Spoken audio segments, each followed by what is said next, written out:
donner la tonalité du développement du pays en 2019. Le Premier ministre chinois Li Keqiang a fixé l'objectif de croissance du PIB de cette année entre 6 et 6,5%.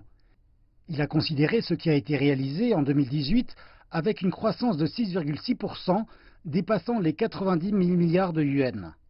Il a admis que le pays faisait face à des incertitudes croissantes dans le paysage économique international, a appelé à davantage d'innovation et a promis d'approfondir la réforme dans divers secteurs. Nous avons approfondi les réformes des entreprises d'État et à capital d'État et avons réalisé de nouveaux bénéfices en mettant à jour et en restructurant les entreprises d'État ainsi qu'en améliorant leur qualité et leur performance. En traitant les difficultés et problèmes que rencontre le secteur privé, nous avons utilisé tous les moyens possibles pour l'aider à résoudre ces problèmes.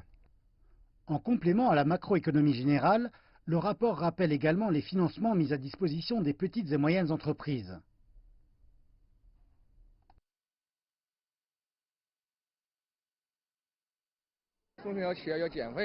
J'espère que le gouvernement pourra réduire les taxes et les frais des PME afin que celles-ci puissent réaliser des bénéfices.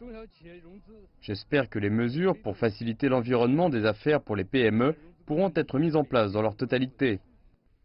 En posant les tâches futures, le Premier ministre a promis des réductions d'impôts à grande échelle.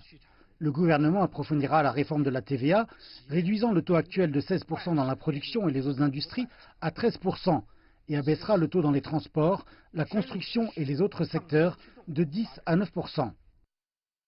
Il a promis d'ouvrir davantage et d'encourager la coopération et la compétition économique.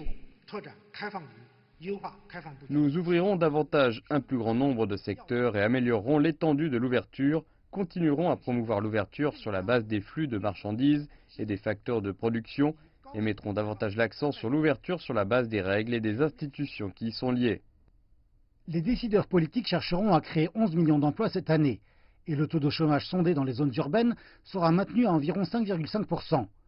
L'effet de débordement des hausses du taux d'intérêt aux États-Unis et les incertitudes découlant des différends commerciaux entre les grandes puissances mondiales risquent de pousser à la baisse la croissance économique et commerciale mondiale cette année. Li Keqiang reconnaît que la Chine, par conséquent, sera confrontée à des défis, ce qui rend d'autant plus important la fixation d'objectifs aujourd'hui.